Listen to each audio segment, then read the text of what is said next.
आज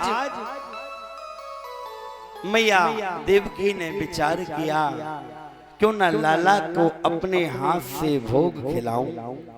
सुंदर सुंदर भोग बनाया और भोग बनाने के बाद जहां कृष्ण के लिए भोजन ले जाने लगी तो याद आया कि मेरे प्यारे को माखन और मिश्री बड़ा प्रिय है, तो उस थाली में माखन मिश्री को भी रख लिया। और माखन मिश्री को रखने के बाद जब मैया चली, जैसे ही भगवान कृष्ण के कक्ष में प्रवेश किया, सामने थाली को रखा है और जैसे ही थाली रखी, भगवान की दृष्टि थाली पर गई और थाली में जब माखन मिश्री को देखा तो मैया यशोदा की याद आ गई। हिलकियों से रोने लग जाते हैं। मैया तो डर गई, मुझे लगता है कोई अपराध हो गया। दौड़ी दौड़ी वसुदेव के पास गई। वसुदेव से कहा, तुम्हें तो फुर्सत नहीं कि कभी पूछ लें तुम्हारी लाला को कोई कष्ट है, कोई समस्या है। वसुदेव जी कहते, देवी मैं लाला के स्वभाव से परिचित नहीं हूं। जाकर उद्धव से कहा, उद्धव जरा तुम ही जाकर पूछो कि मथुरा में कृष्ण को कोई समस्या है। उद्धव जी दौड़े दौड़े गए, जाकर प्रभु के चरणों में प्रणाम किया और कहा, प्रभु आपको पता है आज पूरे मथुरा में कितनी गहन चर्चा चल रही है कि आप किसी से बात नहीं करते, क्या हुआ? प्रभु मथुरा वासियों से कोई अपराध हो गया? भगवान कहते, उद्धव मोहि ब्रज विसरत नाही, हंस सुता की सुंदर कलरी और कुंजन की छाई। उद्धव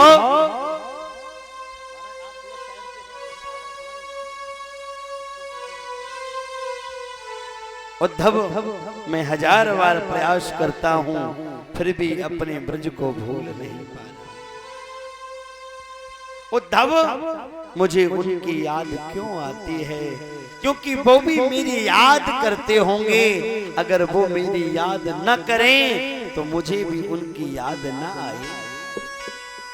उद्धव जी कहते, प्रभु क्या कहते हो? आपको याद आती है और जाऊं तो मैं जब चाहत अजहत वेदांती भाषा में बोलूंगा तो वो गमार ग्वाले ग्वालिन क्या समझेंगे? उद्धव जी कहते हैं, प्रभु मैं नहीं जा सकता। भगवान ने कहा, उद्धव एक बार तुम जाओ और जाकर तुम केवल इतना कहना, ब्रज की गोपियों तुम कृष्ण की याद मत करो और कुछ मत कहना। उद्धव जी ने कहा, प्रभु आपके कहने पर मैं चला जाऊंगा, लेकिन 2 घड़ी से ज्यादा ब्रज में नहीं रहूंगा। भगवान ने कहा, उद्धव तुम जाओ तो सही, 2 घड़ी में लौट कर आओगे कि 7 महीने में लौट कर आओगे, ये तो समय बताएगा। उद्धव जी मथुरा से वृंदावन जाने के लिए तैयार हैं। द्वार पर रथ आ गया। भगवान ने अपनी कारी कमरिया को उड़ा दिया और कहा, उद्धव अगर इसे ओढ़कर तुम नहीं जाओगे तो कोई भी ब्रजवासी तुमसे बात नहीं करेगा। उद्धव जी महाराज मथुरा की से वृंदावन की ओर चलने लग जाते हैं। जब से भगवान ने वृंदावन का एक सूचना भैया, जो भी जिन भी बहनों ने जिन भी बहनों ने कलश उठाए हैं वो सभी यहाँ स्वागत के लिए आ जाएं, ऐसा सूचना आई है। जिन भी बहनों ने कलश उठाए उनका स्वागत होगा। आप धीरे धीरे करके आए, डिस्टर्ब भी ना हो। जय श्री राधे। कल से 1 घंटा पहले आप ये व्यवस्था कर दिया करें ताकि कथा में कोई विघ्न ना हुआ करे। और नहीं तो आरती के बाद भी ये सेवा कर सकते हो। क्या पहनाना है सबको आराम से कर ले। आज उद्धव जी महाराज वृंदावन की ओर प्रस्थान करते हैं। जब से भगवान ने वृंदावन का परित्याग किया है, परिस्थिति का कौन वर्णन करे। भगवान श्री कृष्ण के छोटे छोटे सखा प्रातः काल की वेला में आकर और मथुरा के मार्ग पर बैठ जाते हैं। टकटकी लगाकर मथुरा की तरफ देखते हैं और विचार करते हैं, मेरा कन्हैया आ रहा होगा, मेरा गोपाल आ रहा होगा, मेरा लाला आ रहा होगा। लेकिन देखते देखते देखते जब शाम हो जाती है, कन्हैया नहीं आते तो अपनी मैया की गोद में जाकर रोने लग जाते। मैया आज भी मेरा कन्हैया नहीं आया। माँ हमारे भाग्य ही ऐसे हैं, हमारे पास था ही क्या, एक परम धन था कृष्ण, वो भी जब से गया है तब से भयानक गरीबी आ गई। दूसरे दिन मथुरा के मार्ग पर पहुंच जाते हैं। टकटकी लगाकर देखते हैं, शायद मेरा कन्हैया आ जा रहा हो। लेकिन आज सामने से आते हुए जब रथ को देखा तो ब्रजवासी प्रसन्न हो गए। मन रूपी मयूर नाचने लगा, आनंद रूपी समुद्र में हिलोरे उठने लगे। देखो मैं पहले ही कह रहा था, मेरा कन्हैया मुझसे दूर नहीं रह सकता। और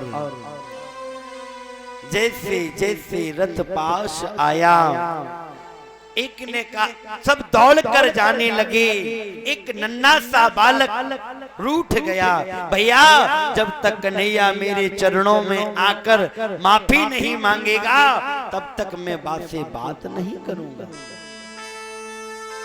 सारे ब्रजवासी दौड़ कर जाने लगे तो नन्हा सा बालक जो रूठ गया था उसने विचार किया कि रूठना मनाना तो चलता रहेगा, एक क्षण अपने लाला का दर्शन कर लूं।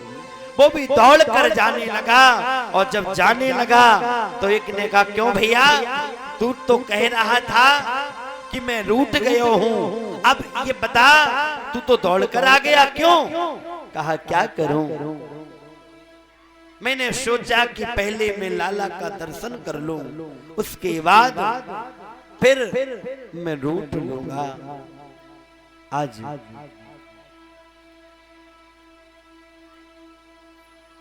एक काम कीजिए, हम भजन करा देते हैं, आप तब तक करा लीजिए, ठीक है?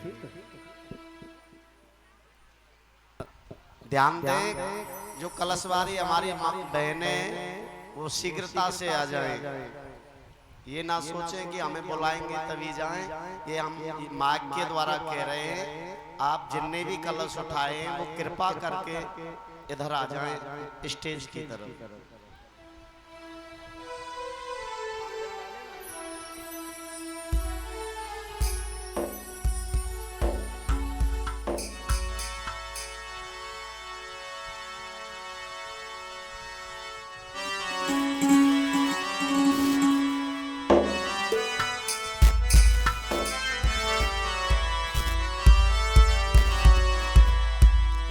जीवन की जोड़े गई डोर, किशोरी तेरे चरणन में।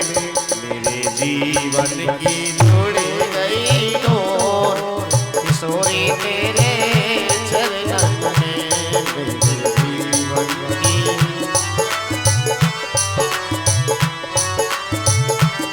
जो भी कलश वाली बहनें माताएं हैं वो शीघ्रता से आ जाएं इसी भजन के बीच में और उनका सम्मान हो जाए, अपने स्थान पर पहुंच जाएं। किशोरी तेरे चरणों में, श्री राधे तेरे चरणों में, किशोरी तेरे चरणों में, श्री राधे तेरे चरणों में, मेरे जीवन की जोड़े गए डोर, किशोरी तेरे चरणों में, मेरे जीवन की जोड़े गए डोर, किशोरी तेरे चरणों में।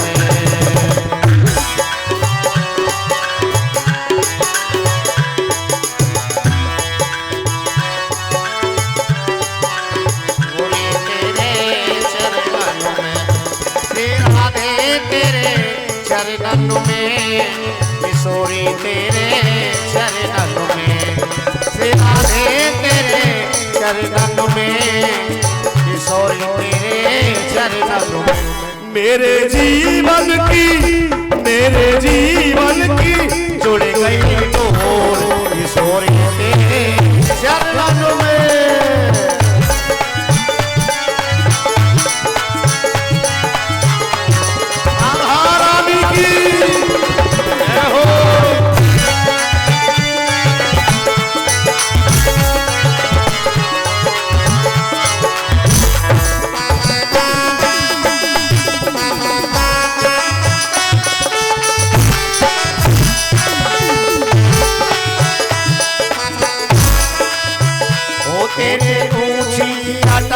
बड़ी प्यारे मेवारी तेरे गले में, तेरे ऊंचे अटारे बड़े प्यारे मेवारी तेरे गले में, मेरे जीवन की हो जाए डोर, किशोरी तेरे चरणों में, जीवन की किशोरी तेरे चरणों में।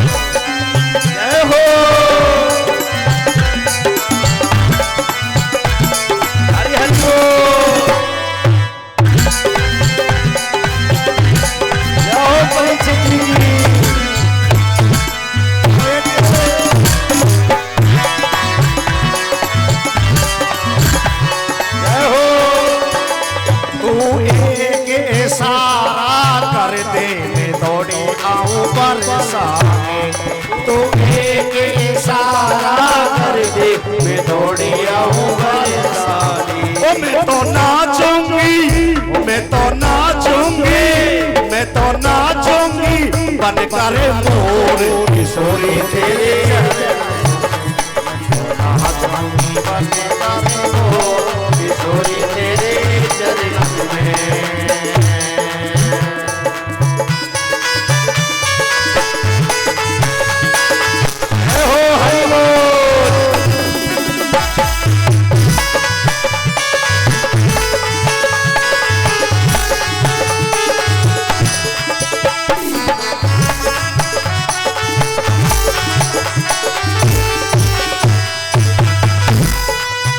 मेरा पल में भाग्य बदल दे, सारा तेरी करेगा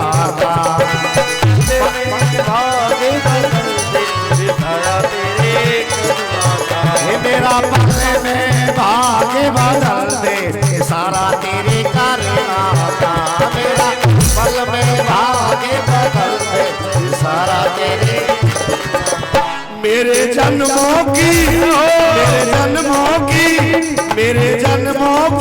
कट जाए दौड़, किशोरी तेरे किशोरी तेरे चरणों में। जय हो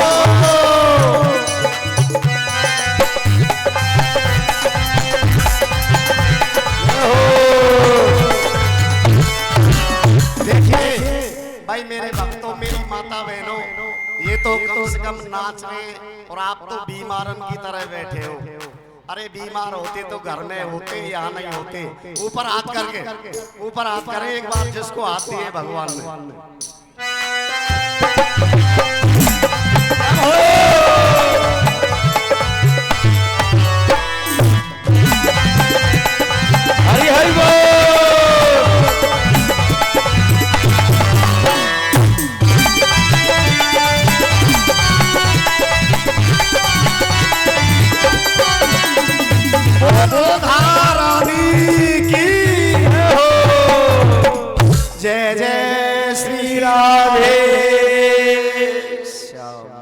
परीक्षित जी महाराज हो गए सब लोग कि कोई रह गया है? हमें लगता कोई लोग आए नहीं, आए थे। चलिए जो रह जाएं वो बाद में आरती के बाद फिर बता दें तो उनका सम्मान कर देना। सुखदेव जी महाराज वर्णन कर रहे हैं राजन परीक्षित, भगवान की सूचना लेकर जैसे ही उद्धव जी महाराज रथ लेकर आए, ग्वाल वाल दौड़ लगा देते हैं और जैसे ही रथ के पास पहुंचे एक ने कहा भैया कौन है कि और कोई सही, लेकिन मेरा कन्हैया नहीं है। क्यों? क्योंकि कन्हैया होता तो रथ से नीचे कूद जाता। उद्धव जी ने कहा भैया जैसे कृष्ण, मैं मथुरा से आया हूँ, कृष्ण का मित्र हूँ, मेरा प्रणाम स्वीकार कीजिए। ब्रजवासी कहते हैं भैया जय श्री कृष्ण। अरे भैया तुम को बताओगे यहाँ से मथुरा का, मैं मथुरा से आया हूँ, नंद भवन का मार्ग बता सकते हो? कहा देखो मैं नंद भवन का तुम्हें मार्ग नहीं बता सकता। क्यों? अरे उद्धव जब से हमारे प्यारे गए हैं किसी ने नंद भवन का मार्ग नहीं पूछा है। उद्धव जो ये जल देख रहे हो ये कोई कुएं का जल नहीं, कोई तालाब का जल नहीं, ब्रज गोपी मैया यशोदा नंद बाबा के नेत्रों से जो जल की धारा निकल रही है ये वही जल है। और जहां पर इस जल का उद्गम हो समझ लेना वही नंद भवन है। उद्धव के ज्ञान की सीढ़ी खिसक जाती है। ऐसा चमत्कार मैंने पहले कहीं नहीं देखा। तुरंत उद्धव जी रथ से नीचे उतर जाते हैं, एक एक पग नंद भवन की ओर बढ़ा रहे हैं। नंद भवन में प्रवेश किया जहां पहले कभी नाचे नंदलाल, नचावे हर की मैया, आज एकदम सुना है। किसी भी पक्षी की चहचहाट की आवाज सुनाई नहीं दे रही। ब्रजवासियों ने कहा बाबा ये उद्धव हैं, कृष्ण के मित्र हैं। जैसे ही कृष्ण के मित्र शब्द सुना दौड़कर नंद बाबा ने अंक में भर लिया। क्योंकि कदाचित किसी माँ बाप का बेटा परदेश में हो और त्योहार के समय अगर बेटा न आ पाए, बेटे का कोई मित्र भी आ जाए तो वही भी बेटे के समान बंधने लगता है। आज अंक में भर लिया। बहुत कुछ पूछना चाहते हैं लेकिन क्या करें, कंठ अवरुद्ध हो गया, कुछ शब्द नहीं निकलता। नंद बाबा कहते भैया लोग कहते हैं कि मेरे कन्हैया ने कंस को मारा है, लेकिन मैं कहता हूं कंस के पापों ने कंस को मारा है। उद्धव से चर्चा करते करते कहा, उद्धव कहते हैं बाबा मुझे मैया से मिलना है, मैं देखना चाहता हूँ वो मैया कैसी है जिन मैया की याद मेरे प्रभु करते हैं। कृष्ण के कक्ष में प्रवेश किया, मैया न जाने किस ध्यान में थी। उद्धव से कहा उद्धव तेज बोलना, क्योंकि मैया कृष्ण की याद करते करते रोते रोते उनके नेत्रों की ज्योति कमजोर हो गई, उन्हें ज्यादा सुनाई भी नहीं देता और न दिखाई देता है। उद्धव जी गए, प्रणाम किया, मैया मैं प्रणाम करता हूँ, मथुरा से आया हूँ, कृष्ण का मित्र हूँ। मैया न जाने किस ध्यान में थी। कहा रे भैया तनिक धीमे बोलो, धीमे बोलो। क्यों? क्योंकि तुम तेज बोलोगे तो लाला जाग जाएगा। क्या मैया? मैं तो लाला को मथुरा छोड़कर आया हूँ और तुम कहती हो कि लाला को सुलाया है। मैया कहती है उद्धव मेरा लाला बड़ा नटखट है, चल मैं चलकर तो को दर्शन कराऊं। और जैसे ही उद्धव को लेकर मैया कृष्ण के पालने की तरफ बढ़ी कि एकदम धड़ाम से भूमि पर गिर पड़ी। उद्धव मैं कितनी पागल हूं, मेरे कन्हैया को गए हुए बरसों बीत गए, लेकिन क्या करूं, ये वही भवन है जहां पर मेरा लाला खेला करता था। उद्धव याद कर आज मैया याद कर रही है कि एक दिन उद्धव मेरा कन्हैया ठुमकता जाए, नाचता जाए, खाता जाए। मैंने एक रोटी पर माखन रख दिया, कन्हैया नाचते हुए खाता जाए। इतने में एक कौवा आया, रोटी को हाथ से लेकर चला गया। कन्हैया मचल गया, मैया मैं कौवा से युद्ध करके बाही रोटी को लेकर आऊंगा। एक एक घटना को याद कर रही है उद्धव। उद्धव ने बड़ी सुंदर सुंदर दृष्टांत दी और कहा मैया जिस कृष्ण की तुम याद करती हो वो परब्रह्म परमात्मा है, न उसके हाथ होते हैं, न सर होता है, न पैर होते हैं। मैया कहती लाला मैं ज्यादा नहीं जानती, मैं तो केवल इतना जानती हूँ बेटा, संसार में किसी माँ का अगर पागल बेटा भी हो जो किसी काम के लायक ना हो, और ऐसा बेटा भी अगर माँ से दूर चला जाए तो माँ उसकी याद करती रहती है। बेटा संसार में जिसका कृष्ण जैसा बेटा होगा, अगर वह माँ अपने शरीर का परित्याग कर दे तो आश्चर्य मत करना। उद्धव जी चरणों में गिर पड़ते हैं, माँ मुझे क्षमा करना, मैं जो समझ रहा था आप वो नहीं हैं। मेरे जैसे करोड़ ज्ञानी आपके चरणों की रज पर बार दिए जाएं तो भी बराबरी नहीं कर सकते। उद्धव जी महाराज चर्चा करते करते ब्रज की गोपियों से मिलते हैं। गोपियां आपस में राधा रानी को बैठकर चर्चाएं कर रहे हैं। एक भौरा आया और राधा रानी के चरणों में बैठा। गोपियां कहती देखो ये भी उस कपटी कृष्ण का मित्र है, जैसे वो कपटी वैसे ये भौरा भी कपटी। बहुत कपट कथा सुनाने लगी। देखो बाली और सुग्रीव भाई भाई थे, लेकिन कपटी ने क्या किया, सुग्रीव से मित्रता कर ली और छुपकर बाण मार दिया बाली को। अरे बंदर को पहेलिया भी नहीं मारता और उसने बाण मार दिया।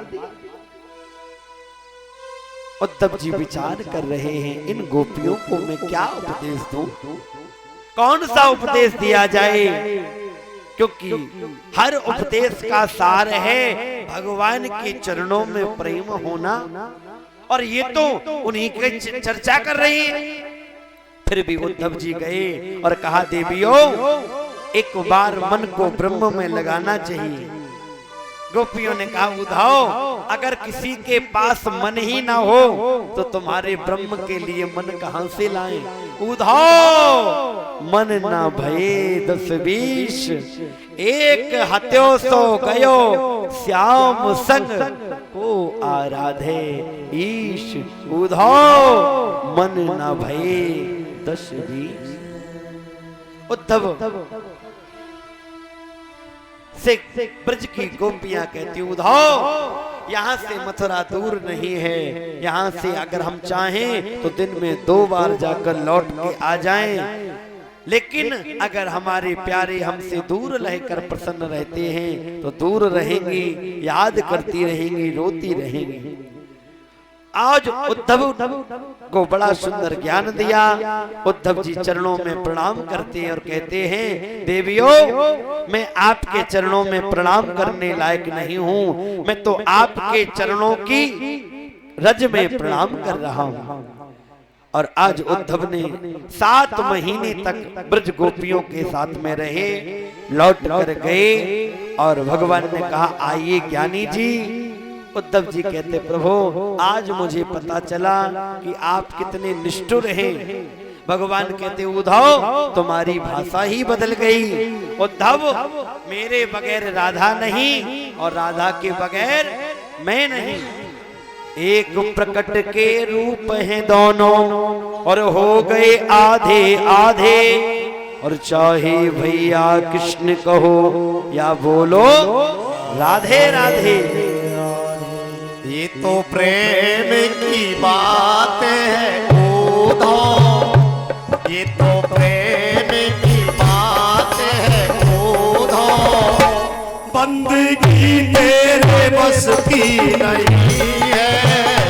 ये तो प्रेम की बात, बंदगी तेरे बस की नहीं है। ये तो प्रेम की, ये तो प्रेम की बात है उद्धव, बंदगी मेरे बस की नहीं है। ये तो प्रेम की बात है उद्धव, बंदगी मेरे बस की नहीं है। यहाँ सरद के होते हैं सौदे, यहाँ सरद के होते हैं सौदे, आस की इतनी सस्ती होती है, आस की इतनी सस्ती नहीं है।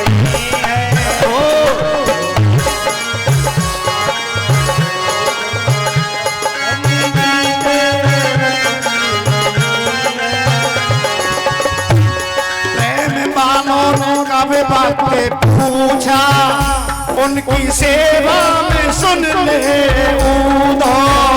प्रेम वालों ने पूछा, उनकी सेवा में सुन ले उद्धव। प्रेम वालों ने कब बातें पूछा, उनकी सेवा में सुन लो उद्धव। यहाँ दम में, यहाँ दम में होती है पूजा, सर झुकाने की फुर्सत नहीं है। होती है सर झुकाने की फुर्सत नहीं है।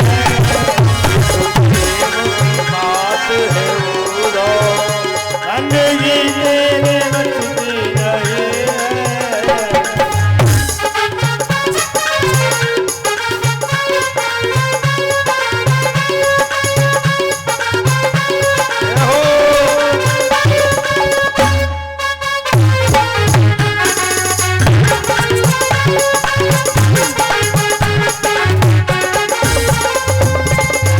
जो असल में है मस्ती में डूबे, उन्हें क्या बर्बाद जिंदगी की।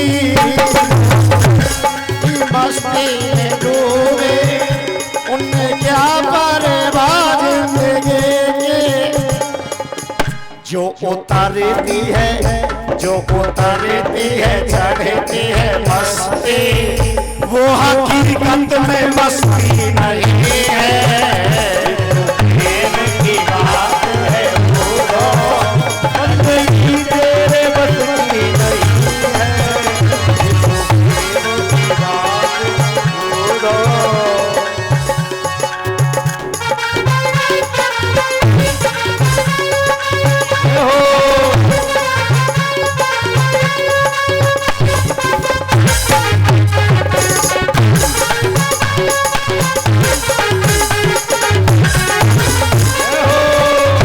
जिनकी नजरों में मोहन समाए, वो तो रहते हैं जग से निराले। नजरों में मोहन समाए, वो तो रहते हैं जग से निराले। जिनके नजरों में मोहन समाए, वो तो रहते हैं जग से निराले। जिनकी नजरों में मोहन समाए,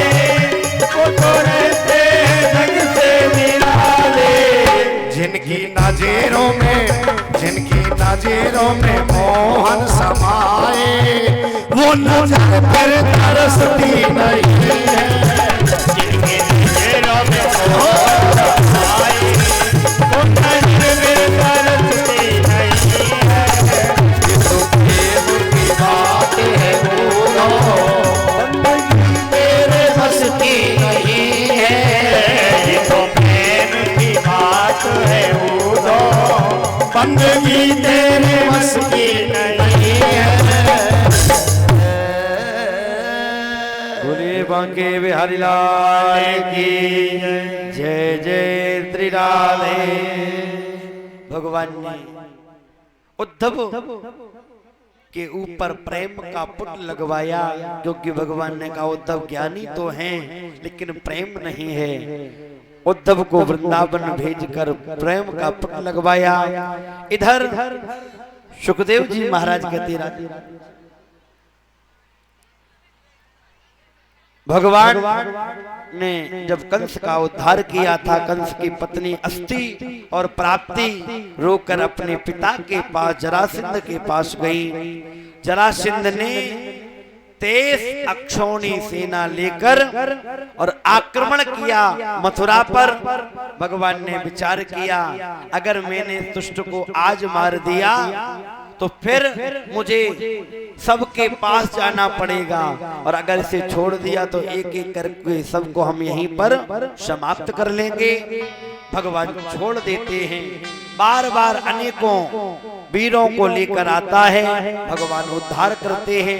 इधर एक मलेच्छों का राजा है कालियवन, जिसे वरदान है कि यदुकुल में तुम्हें कोई मार नहीं पाएगा।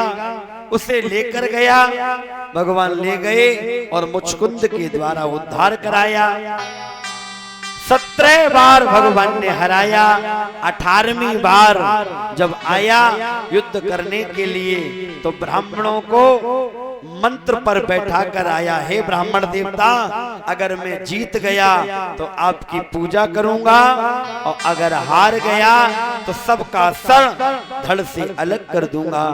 ब्राह्मणों ने भगवान से प्रार्थना की। भगवान ने कहा, तुरंत भगवान ने विश्वकर्मा को आदेश दिया कि जाओ समुद्र के अंदर सुंदर पुरी का निर्माण करो। पुरी का निर्माण हुआ। योग माया से कहा, रात्रि में जितने भी मथुरा वासी हैं सबको ले जाकर और द्वारिका में छोड़ दो। सबको द्वारिका में छोड़ दिया। अब रात में सोए थे मथुरा में और नींद खुली द्वारिका में। अब देखने लगे द्वार कहाँ है, द्वार कहाँ है, तो नाम हो गया द्वार का।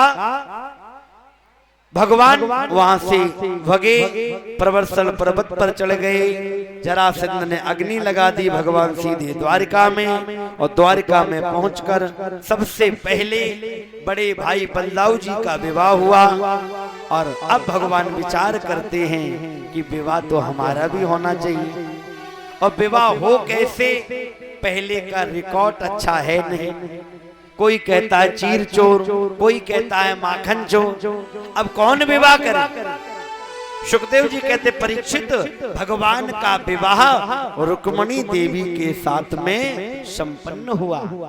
तुरंत कहा, प्रभु 1 मिनट, इस विवाह के बारे में हमने भी बहुत सुन रखा है। क्या? भगवान भीष्मक सुतान रुक्मणी रुचिरानना राक्षसेन विधानेन उपयेमः इति श्रुता। महाराज, हमने ऐसा सुना है कि भगवान का विवाह राक्षस विधि से हुआ, तो हम ये जानना चाहते हैं कि आखिर भगवान का विवाह कैसे हुआ। तब बताया कि महाराज भीष्मक जो कुंडनपुर के राजा हैं, इनके 5 बेटा हैं। सबसे बड़े बेटे का नाम है रुक्मी, लेकिन कोई कन्या नहीं थी। राजा बड़े उदास हैं, क्या करें, मेरे कोई कन्या नहीं है, एक कन्या तो होनी चाहिए। एक दिन सरोवर में स्नान करने के लिए जा रहे थे तो एक कन्या कमल के पुष्प पर मिली। ध्यान देना, लक्ष्मी कभी भी गर्भ में वास नहीं करती। राम की पत्नी जब सीता हुई तो प्रकट हुई पृथ्वी से, और वही कृष्ण की पत्नी रुक्मिणी हुई तो प्रकट हुई पुष्प के द्वारा, क्योंकि लक्ष्मी कभी भी गर्भ में नहीं जाती है। जो संसार को गर्भ में धारण करे वो किसके गर्भ में जाए। कन्या को लेकर आए, पढ़ाया लिखाया, विदुषी बनाया। कन्या जब बड़ी हुई तो एक दिन राजा भीष्मक ने अपने पुत्रों से कहा, बेटा क्यों ना बेटी के लिए सुंदर वर खोजा जाए। और मुझे लगता है कि द्वारिकाधीश कृष्ण से अच्छा कोई वर ही नहीं है। तो और कोई तो कुछ नहीं बोला, सबसे बड़ा भाई रुक्मी बोला, पिताजी क्या कहते हो, मैं अपनी बहन का विवाह और उस भगोड़िए कृष्ण से नहीं करूंगा। क्यों? जब लोग पूछेंगे तुम्हारे जीजा क्या करते हैं तो ये कहेंगे कि हमारे जीजा गैया चराते हैं, हमारे जीजा तो युद्ध छोड़कर भाग जाते हैं, हम अपनी बहन का विवाह नहीं होने देंगे।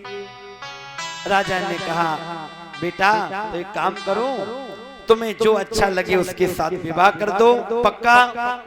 रुक्मी गया और अपने मित्र शिशुपाल के साथ में विवाह पक्का कर दिया। पिताजी से कहा, पिताजी परसों बारात आ रही है। पिताजी ने कहा, बेटा ये कौन सा विवाह है? अरे पूछ तो लेता, कहाँ विवाह किया है? पिताजी नए जमाने का विवाह है, आजकल तो बारात आ जाती है उसके बाद टीका चढ़ता है, तो नए जमाने का विवाह है।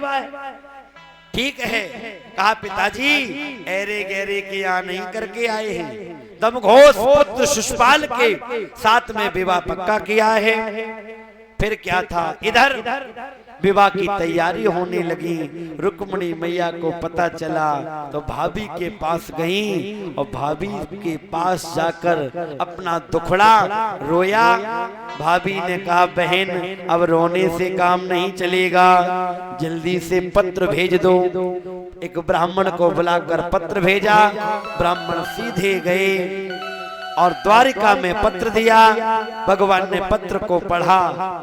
पत्र में रुक्मिणी मैया लिखती हैं, प्रभो श्रुत्वा गुणान् भुवन सुंदर शृण्वतान्ते निर्विश्य कर्ण विवरै हरितोंगतापम रूपम दिशम दिशमतिम अखिलार्थलाभम त्वयि अच्युता विसति चित्रम पत्रपम मे। प्रभो आप कहोगे कौन? तो हे भुवन सुंदर, मैं महाराज भीष्मक की पुत्री, मेरा नाम है रुक्मिणी। प्रभु आप आइए और वीरता का शुल्क देकर मुझे यहाँ से ले जाइए। मनु भगवान ने कहा, देवी अगर हम आएंगे तो हमें तुम्हारे भाइयों से युद्ध करना पड़ेगा। रुक्मिणी मैया कहती, प्रभु ऐसा आप न करें, उसके लिए मैं उपाय बताती हूँ। मेरे कुल की परंपरा है, कन्या के विवाह के समय देवी पूजन के लिए जाया जाता है। आप भी वहीं आए, कोई झगड़ा नहीं होगा, लड़ाई नहीं होगी, काम बन जाएगा। भगवान ने पत्र को पढ़ा, चल दिए। 4 घोड़ों को लिया, सुग्रीव, मेघपुष्प, बलाहक इत्यादि 4 घोड़ों को लगाया और चलने लगे तो सामने से आ गए बलदाऊ जी। अब दाऊ जी ने देखा, क्योंकि द्वारकाधीश की सिक्योरिटी कोई साधारण नहीं है, बड़ी विशेष है। बलदाऊ जी ने पूछा, भाई कहाँ जा रहे हो? तो बोले वहीं जा रहे हैं। अरे कहाँ जा रहे हो? कोई नगर तो होगा, कोई ग्राम तो होगा, कहाँ जा रहे हो?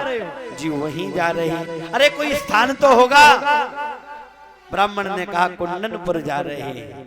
कहा, ओहो, अभी तक तो हम समझते थे लाला हमारा छोटा है, ये तो बहुत बड़ा हो गया, जाना चाहिए। भगवान चले गए। बलदाऊ जी सेना के साथ में आते हैं। इधर बारात भी आ गई और रुक्मिणी मैया विचार करती हैं, भोले बाबा आपके 16 सोमवार के बहुत व्रत रखे, आज हमें इन व्रतों का फल चाहिए।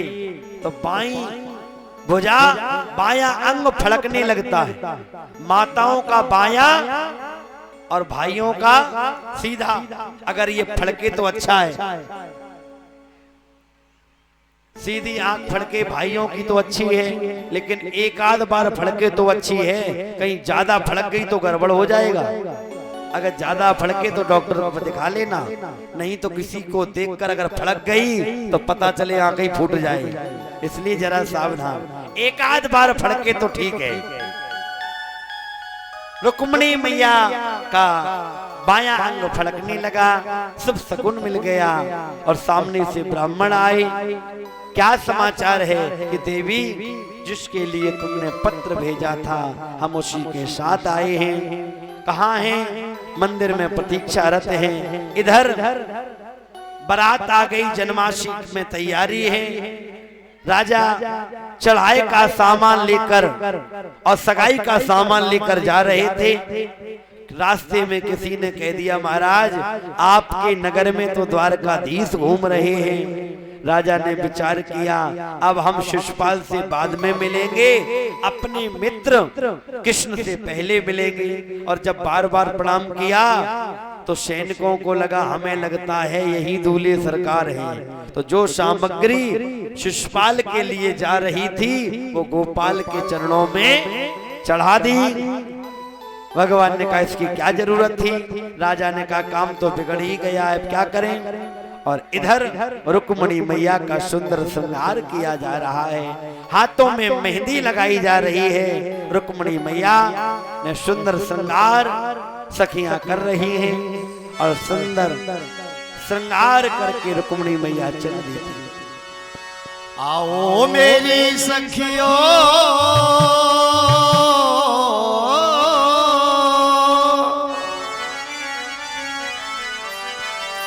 हाय मुझे श्याम सुंदर की दुल्हन बना दो, मुझे श्याम सुंदर की दुल्हन बना दो, मुझे श्याम सुंदर की दुल्हन बना दो।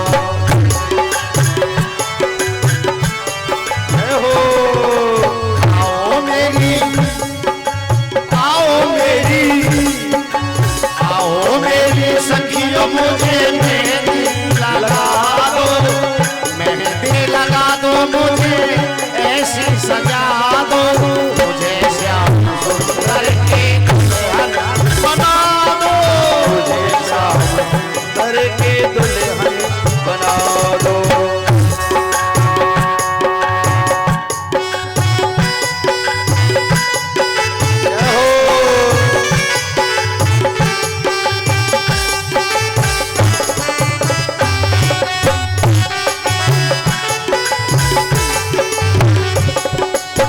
सवारू दूल्हा जो कभो न रूठे, सवारू दूल्हा जो कभो न रूठे, सवारू दूल्हा जो कभो न रूठे, सवारू दूल्हा जो कभो न रूठे, प्रीत का धागा कभो नहीं टूटे, प्रीत का धागा कभो नहीं छूटे। सुहाग की बिंदिया लगा दो, पहले सुहाग की बिंदिया लगा दो, पहले सुहाग की बिंदिया लगा दो, पहले सुहाग की बिंदिया लगा दो, मुझे श्याम सुंदर की दुल्हन बना दो, मुझे श्याम सुंदर की दुल्हन बना दो, श्याम सुंदर की दुल्हन बना दो, मुझे श्याम सुंदर की दुल्हन बना दो। हरि हरि बोल। गैलरी का रास्ता साफ कर दीजिए, गैलरी खाली करवाने, गैलरी में से बच्चों को हटा दें। थोड़ा व्यवस्थापक लोग ध्यान दें, बीच में रास्ता छोड़ दीजिए। मुझे श्याम सुंदर की दुल्हन बना दो, मुझे श्याम सुंदर की दुल्हन बना दो। सत्संग में मेरी बात चलाई,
सजा दो मुझे श्याम सुंदर।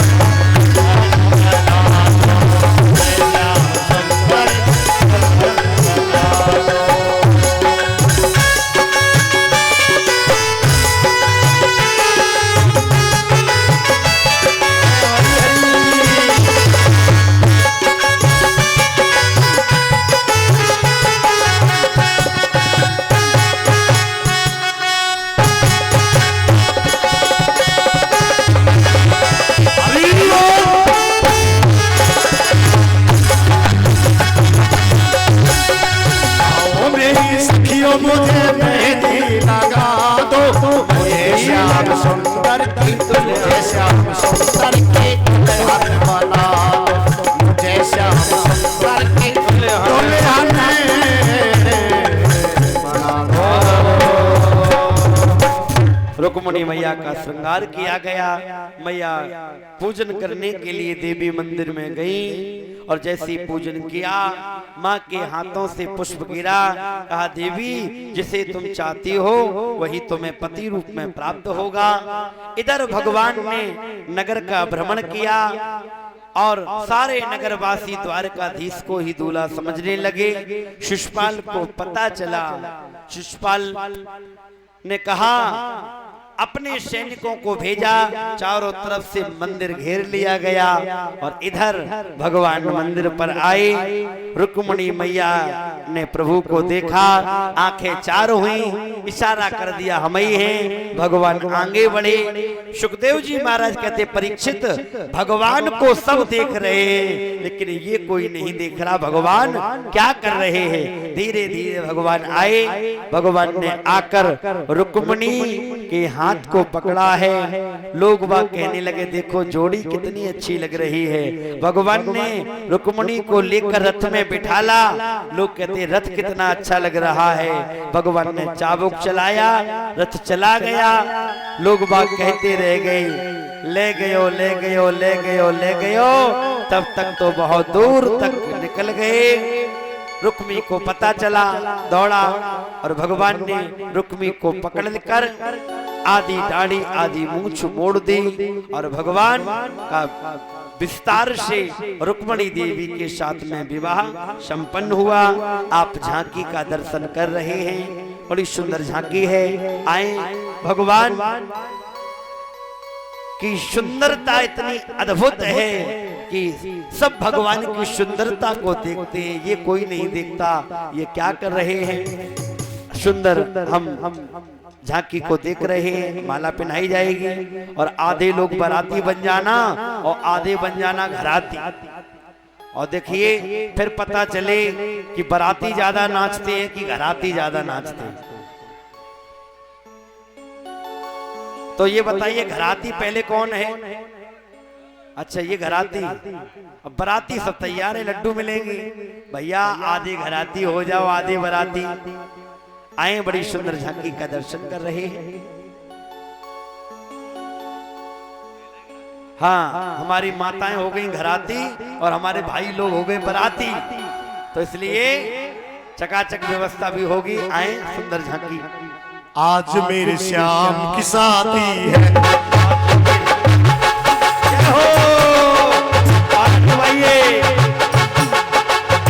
श्याम की शादी है, मेरे घर श्याम की शादी है। श्याम की शादी है, मेरे घर श्याम की शादी है। आज मेरे श्याम की शादी है, आज मेरे श्याम की शादी है।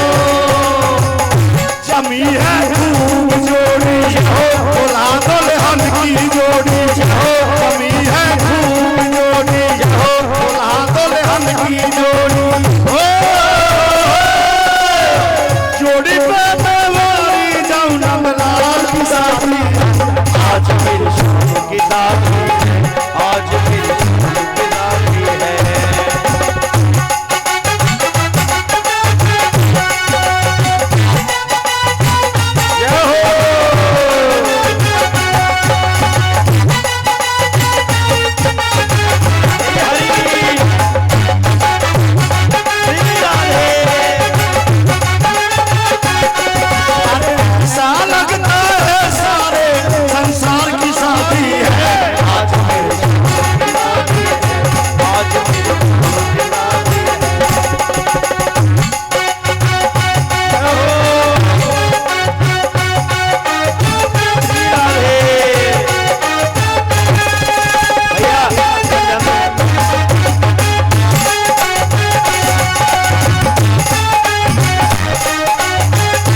शादी है, मेरे घनश्याम की शादी है।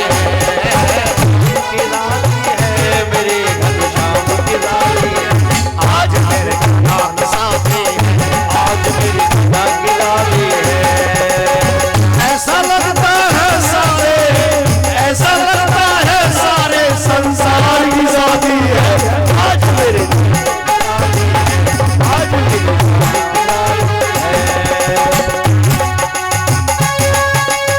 जय हो। मीठी मीठी तालियां की सेवा करते हुए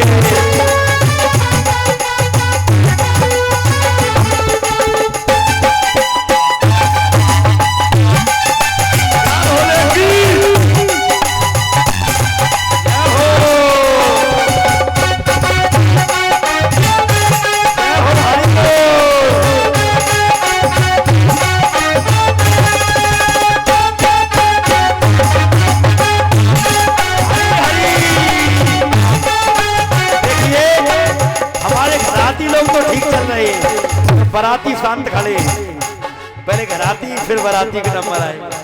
देखिए नाच भी नहीं सकते हैं, अगर नाच भी नहीं सकते तो भगवान की शादी में ताली तो बजा सकते हैं। जय हो। आज मेरे कान्हा की शादी है, आज मेरे कान्हा की शादी है। मेरे कान्हा की शादी है, मेरे कान्हा की शादी है। आज मेरे कान्हा की शादी है।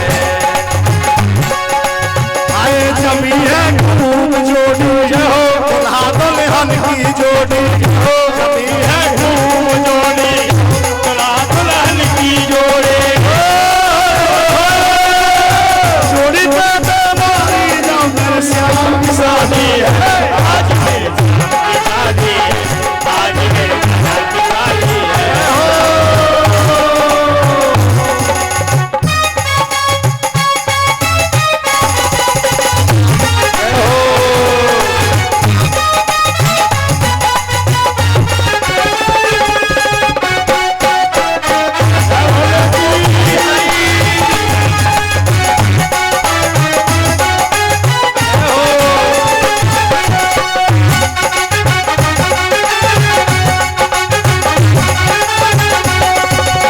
श्याम की शादी है, मेरे घनश्याम की शादी है। शाम की शादी है, मेरे घनश्याम की शादी है। आज मेरे ऊपर हाथ उठा के शादी में भैया, शादी में आए लड्डू खाने तो फ्री में थोड़े खाएंगे। ऊपर को हाथ करे पहले। आज मेरे श्याम की शादी है, आज मेरे श्याम की शादी है। मेरे श्याम की शादी है। आज मेरे श्याम की शादी है।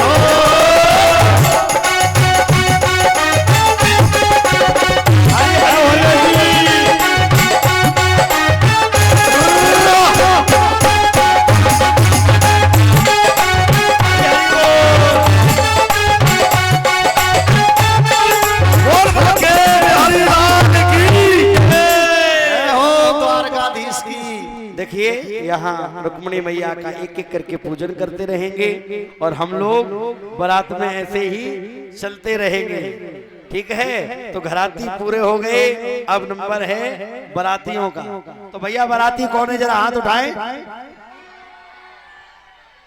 जो बाराती रहेंगे वो हमारी तरफ रहेंगे, बाराती लोग हमारे तरफ और घराती लोग इधर की तरफ, क्योंकि हम भी तो बाराती है, वृंदावन से आए हैं बारात लेकर। हाँ, तो आएंगे बाराती चलेंगे। और देखिए जो भगवान ने रुक्मिणी जी को आपने देखा किस प्रकार से हरण किया है ठाकुर जी ने, तो उसी प्रकार से अरे हम हैं बाराती गोरी, ओ गोरी।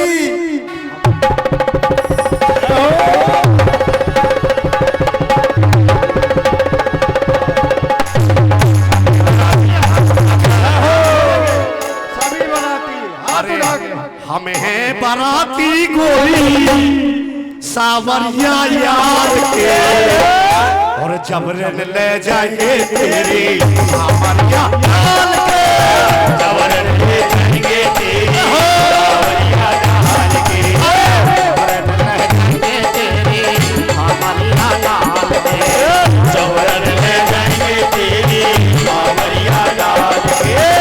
हम हैं बाराती गोरी, हम हैं बाराती गोरी जबरन ले जाएंगे तेरी सावरिया डाल के, जबरन ले जाएंगे तेरी सावरिया डाल के।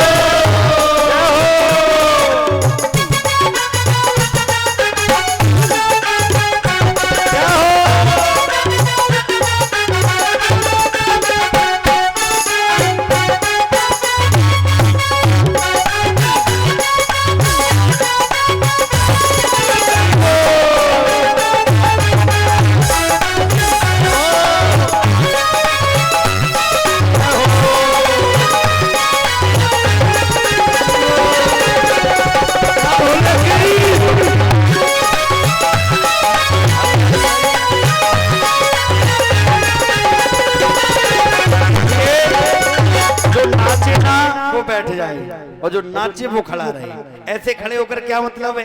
और नाचना नहीं आता तो एक हाथ कमर पर और एक सर पर रखो और आराम से चलने दो। हाँ ऐसा ही करे भैया। हाँ, जिन पर नाचना ना हो तो और अगर किसी को नहीं आता तो दोनों हाथ उठाकर ऊपर नीचे ऐसे कर लो तो भी हो गया ना। जबरन ले जाएंगे तेरी सावरिया डाल के, जबरन ले जाएंगे तेरी सावरिया डाल के।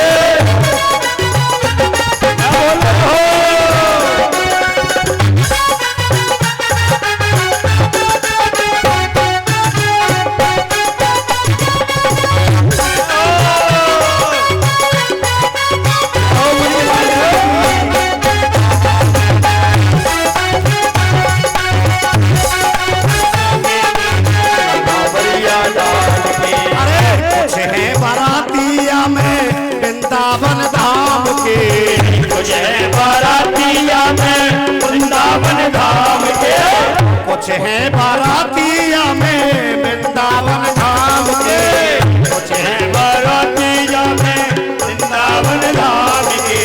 जबरन ले जाएंगे तेरी सावरिया डाल के, जबरन ले जाएंगे तेरी सावरिया डाल के।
धन्यवाद आपके लिए, बारातियों के लिए।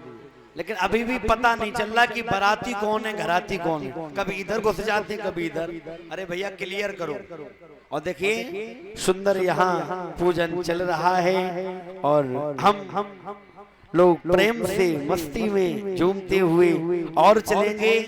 और देखिए रुक्मिणी मैया कहती हैं मुझे चूड़ियां पहना दो, मुझे घुंघरू पहना दो। आए बड़े प्रेम से पुकारते हुए चलेंगे। और देखिए अभी एक नहीं, अभी तो चलता रहेगा जब तक आप तब तक हम। एक और दो क्या, यहाँ तो जब तक आप हैं तब तक हम हैं और अंत भला तो सब भला। अब तो चलने दीजिए, कल तक चलता ही रहे ऐसे ही।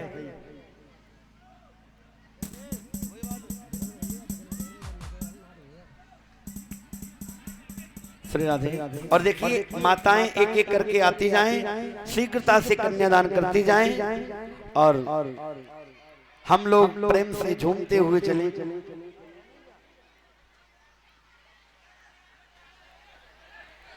आराम से देखिए, थोड़ा सा साइड दे दीजिए। बोलिए रुक्मिणी रमण भगवान की।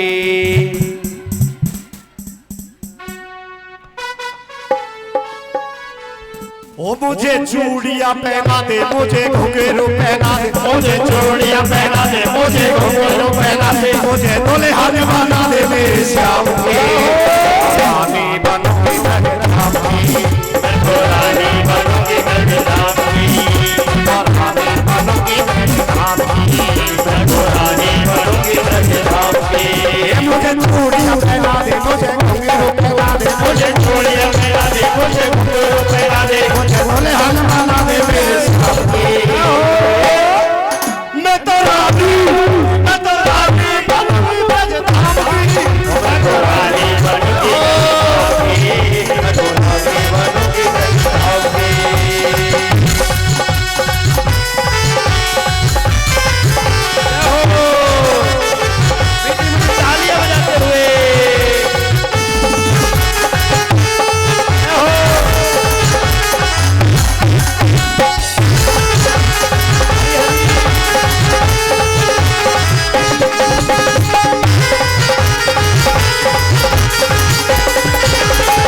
में सजोगे, दूल्हे पिया के दुल्हन बनोगे, दुल्हन बनोगे घर घर में सजोगे, दुल्हन बनोगे घर घर में सजोगे, दुल्हन बनोगे घर घर में सजोगे। गजरा लगा दो मेरे गजरा सजा दो, मुझे गजरा लगा दो, मुझे गजरा लगा दो, मेहंदी लगा दे श्याम नाम। मैं तो रानी बनूंगी ब्रजधाम की, मैं तो रानी बनूंगी ब्रजधाम की, रानी बनूंगी ब्रजधाम की, रानी बनूंगी ब्रजधाम की।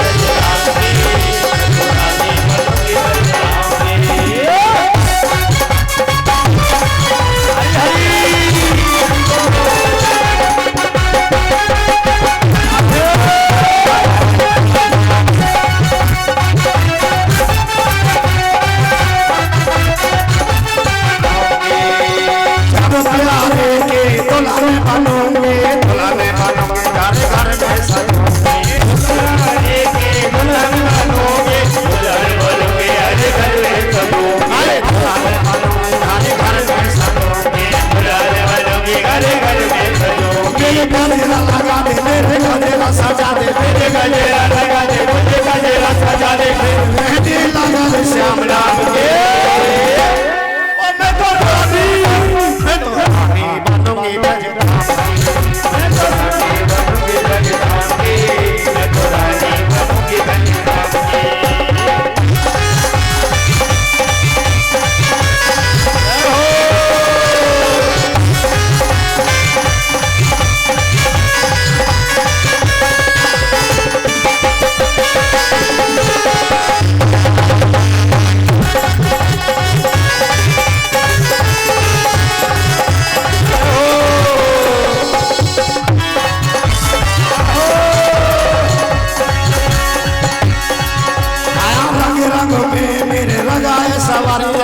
प्रीत लगा के मैं तो भाई रे बाबा, रंग में मेरे रंगा है खबरिया, प्रीत लगा के मैं तो भाई रे खबरिया, प्रीत लगा के मैं तो भाई रे खबरिया, प्रीत लगा के मैं तो भाई रे खबरिया। मेरे बिंदिया लगा दो मेरे हंडिया सजा दो, मेरे बिंदिया लगा दे मेरे गजरा सजा दो, मुझे चूदर उड़ा दो श्याम नाम के। मैं तो रानी मैं तो रानी बनूंगी ब्रजधाम की, मैं तो रानी बनूंगी ब्रजधाम की।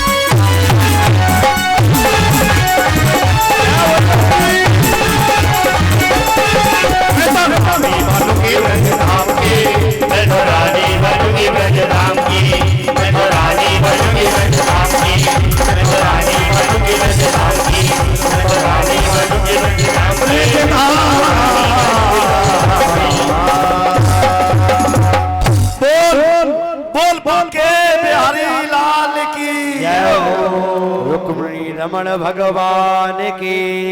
देखिए आप लोग थोड़ी सी पीछे हो जाए और देखिए सुंदर रुक्मिणी और भगवान कृष्ण का विवाह हुआ। एक विवाह की चर्चा हमने आज की। बैठ जाइए भैया, यथा स्थान बैठ जाए। हाँ, और 16,107 विवाहों की चर्चा हम और आप कल श्रवण करेंगे। और देखिए कल है एकादशी, तो एकादशी में अच्छी तरह फलाहार करके आना, क्योंकि कल और लेट हो सकते हैं। और कल ही कथा का विश्राम दिवस है और परसों होगा भंडारा। तो परसों भंडारे के लिए आप सब भक्त सादर आमंत्रित हैं।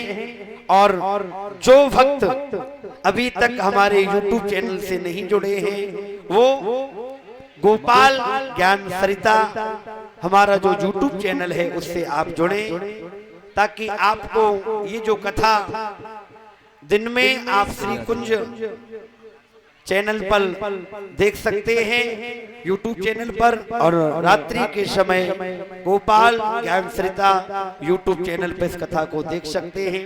बड़ा आनंद आ रहा है, और जो भक्त आ रहे हैं उनका निमंत्रण तो है ही, अगर उनके परिवार के घर पर लोग हैं तो उनका भी निमंत्रण है, वो भी परसों के लिए सादर आमंत्रित हैं। आप बड़े आनंद से आ रहे हैं, भगवान की दिव्य कथा में अवगाहन कर रहे हैं, और देखिए भगवान की कृपा होती है तब ऐसे आयोजन हो पाते हैं। हमारे परीक्षित के रूप में कालीचरण जी ने इतना सुंदर आयोजन किया, आपके परिवार के सब लोगों ने, और विशेष अगर देखा जाए तो हमारे मनीष भैया का इसमें विशेष योगदान है।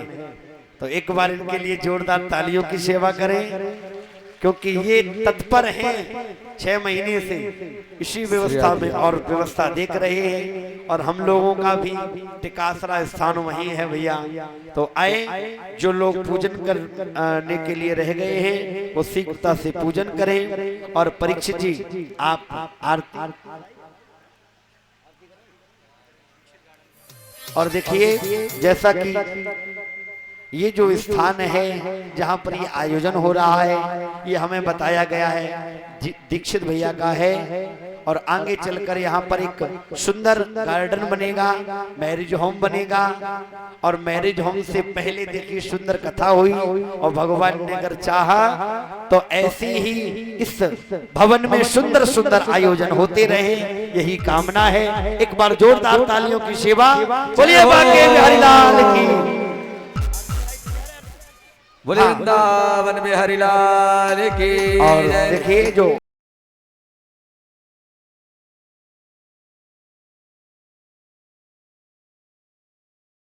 प्रसाद लेकर ही जाएगी, कोई बगैर प्रसाद के नहीं जाएगा। भगवान की सुंदर कथा का आप अवगाहन कर रहे हैं। आरती के बाद बड़ी सुंदर व्यवस्था है, जो कलश की माताएं बहनें हैं उनकी जो व्यवस्था है भोजन इत्यादि की, वो अपनी व्यवस्था को वहां पर जाकर और प्रसाद पाएंगे। पहले आरती, और आरती के बाद प्रसाद लेकर ही जाएगा। और कल की कथा और शेष रह गई है, इसलिए मैं चाहूंगा जो भक्त अभी तक नहीं आए हैं वो सब कल पधारे, क्योंकि अंत भला तो सब भला, जिसने अंत सुधार लिया उसने सब सुधार लिया।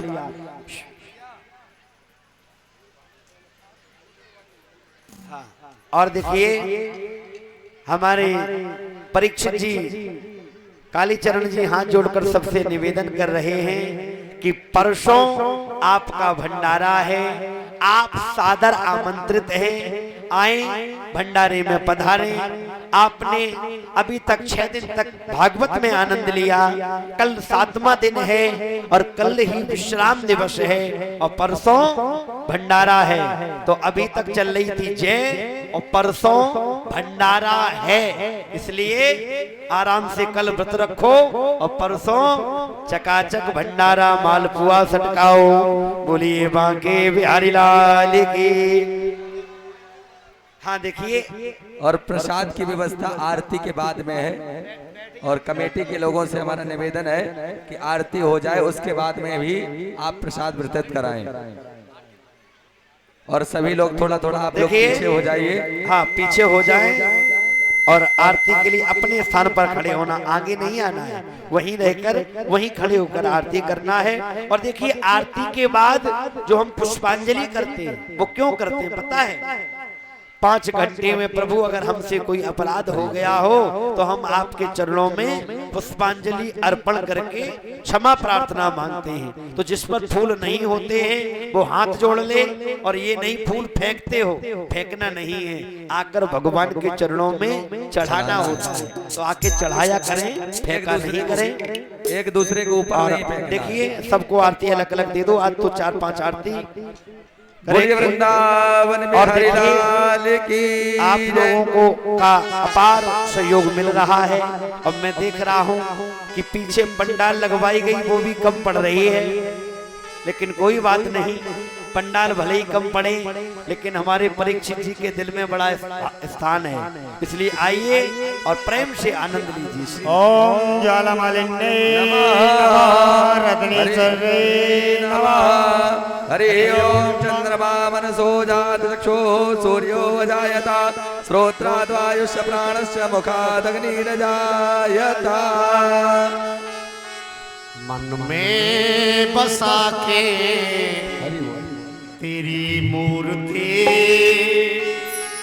उतारूं हरि जी तेरी आरती। मन में बसा के मूर्ति उतारूं हरि जी तेरी आरती। मन में बसा के तेरी मूर्ति उतारूं हरि जी तेरी आरती।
बड़ी है नाव तार को नैया, तुमसे बड़ा प्रभु से बड़ा कौन है भैया।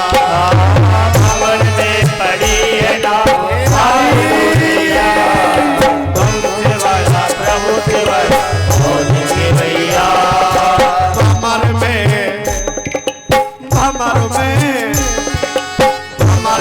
पड़ी है नाव तार को नैया,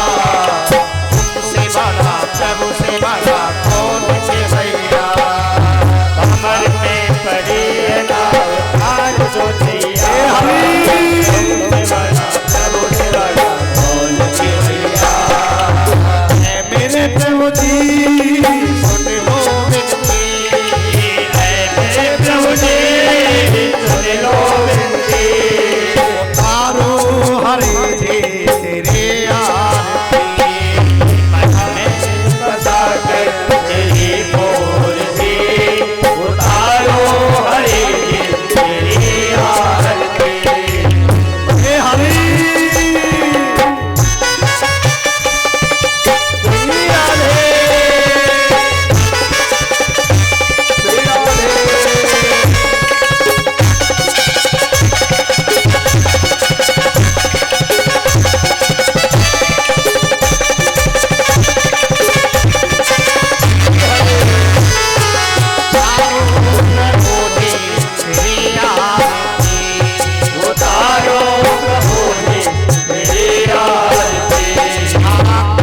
हरो पाप हरो कष्ट मिटाओ, आया शरण प्रभु शरण लगाओ। कष्ट हरो पाप हरो दुख मिटाओ, आया शरण प्रभु शरण लगाओ। कष्ट हरो पाप हरो दुख मिटाओ, आया शरण प्रभु शरण लगाओ।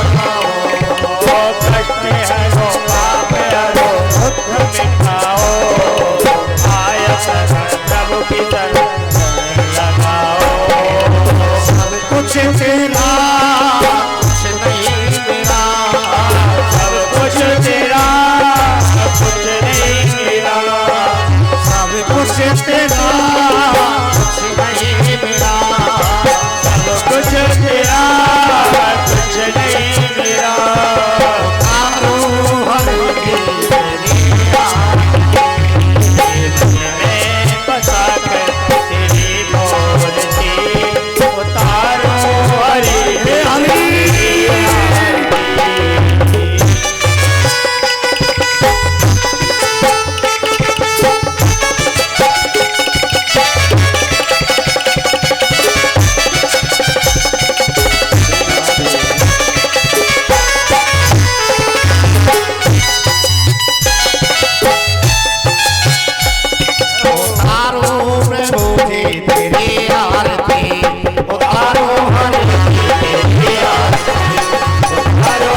हरि का नाम बोला लेके जाना रे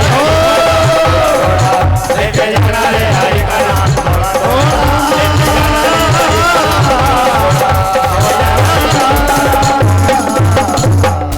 हरि ओम जलेन शीतलीकरणं पुष्पै देवाभिवन्दनम् आरोग्यार्थे आत्माभिवन्दनम् शीतले तं जगन्माता शीतले तं जगत्पिता शीतले तं जगद्धात्री शीतलायै नमो नमः ओम देवो शान्तिरन्तरिक्षं शान्तिः पृथिवी शान्तिरापः शान्तिः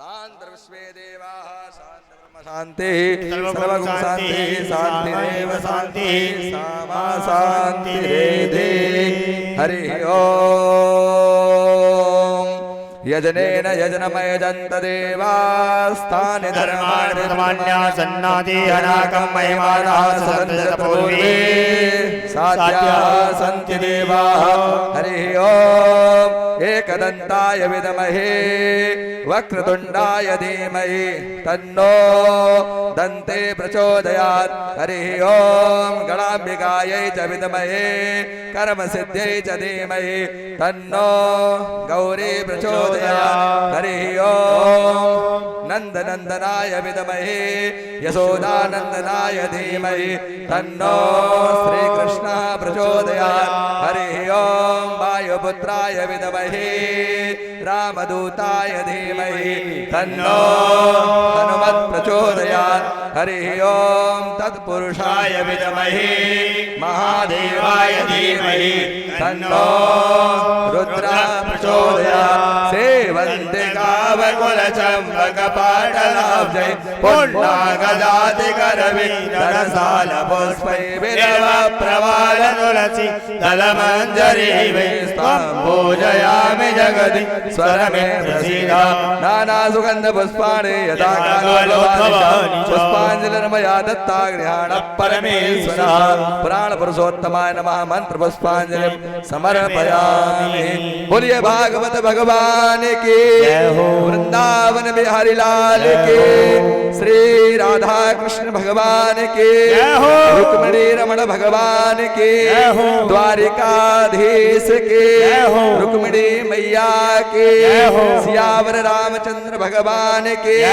गौरी शंकर भगवान के श्री हनुमान जी महाराज के श्री भद्रौली वाली मैया के कालिका मैया के जगत जननी दुर्गा मैया के समस्त देवी देवताओं के गंगा यमुना महारानी के सब संतन के सब भक्तन के आज के आनंद के अपने अपने गुरु गोविंद के अपने अपने माता पिता के गौ माता के सत्य सनातन धर्म के जय जय श्री राधे श्याम जय जय श्री राधे जय जय श्री राधे श्याम नमः पार्वती पतये हर हर